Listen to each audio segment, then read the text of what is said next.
You're back! Oh, and you've brought some friends with you this time! Hello, my name's Lyney. I grew up in the House of the Hearth. And you are? Hi, Lyney. I'm also a child of the House of the Hearth, just like you. You can call me Clairvy. Clairvy?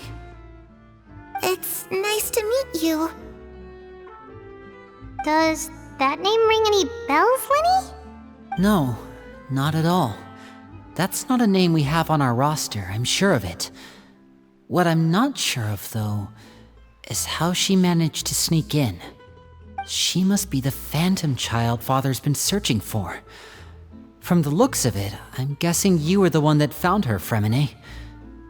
You, haven't told Father, have you? No, I haven't told anyone. I've just been keeping her hidden. For how long?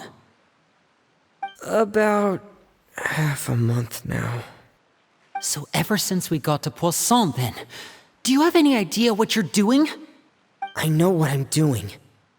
Really? 'Cause from where I'm standing, it looks like you're hiding the very person Father has been trying to find. If Father finds out about this, everyone involved is going to be punished. You know the rules of the house, Freminet. I know you do. Father doesn't tolerate any form of betrayal. So why are you doing this? I've thought it through. And I just can't hand her over like that. Lyney, don't you remember last year? Sheplo nearly died after getting poisoned during that one mission. He wasn't able to get back before the poison started taking effect, and not a single person was there to help him. That night, while I was sleeping, I heard a voice telling me to go save him. I opened my eyes, but I couldn't find the source of the voice. I thought maybe I was just hearing things, but I went to look for him anyway.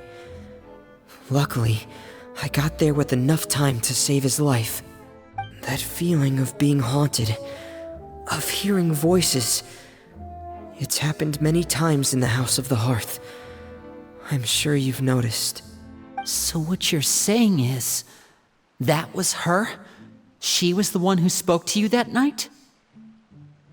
Unless there are other spirits roaming around the House of the Hearth, I don't think there's any other possibility. If Clairvy were our enemy, it wouldn't matter whether she was a spirit or an actual child. I would have acted without a second thought, because that's what Father ordered us to do. But she's been living with us, helping us from the shadows all this time. I think that makes her family. I couldn't just hand her over to be dealt with. Not when there's so much we still don't know. So what's your plan then? You can't keep her here forever. Someone is bound to find out eventually. I haven't thought that far yet. I don't want to disobey an order from Father, but I also don't want to put Clairvy in danger. Come with me. There are a couple things I'd like to say to you in private.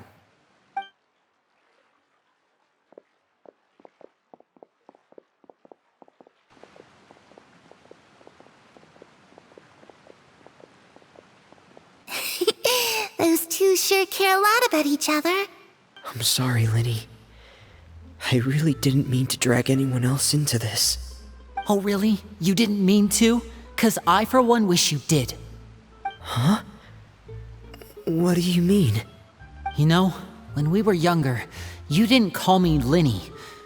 You called me brother, just like Lynette. We grew up together, the three of us. We were all orphans, all rescued by Father. Of all the siblings in the House of the Hearth, I think our bond was the closest. Later on, when you started calling me Lyney, I wasn't actually surprised. After all, Lynette and I are related by blood. We've had to depend on each other to survive long before we joined the house. Lyney, The darkest and most difficult moments of my life happened before you and I had ever met. I'm sure that's true for you as well. Even so, Freminet, we've stood by each other for all these years now, and to me, that means more than blood. You and Lynette are the most important people in my life. No one can replace you. So I won't let you face anything alone. Not if I can help it. Oh, looks like things are getting kinda heated between Lyney and Freminet. Maybe we should go check on them. Hey you two! Hope we aren't interrupting anything. Like a fight, or... Oh, wait a minute, Freminet. You're not crying, are you? Is everything alright? Everything's fine. Thanks for asking. Well, we're all friends here, right? We've been through so much together, so if there's anything we can do to help, just say the word. It's just a small family dispute. It's not something our guests should trouble themselves with. In fact, it might be better if your stay ended here. What are you getting at, Traveler? When guests are around, families are often on their best behavior. And any disputes are less likely to escalate. That's what you're trying to say, isn't it? I just... Thank you. I was really hoping to keep you out of it. But even if I could think of some other reason to turn you away, I'm not sure I could convince you. I know things could turn dangerous, so I promise you this. From now on, I'll protect you like my life depends on it. Me too.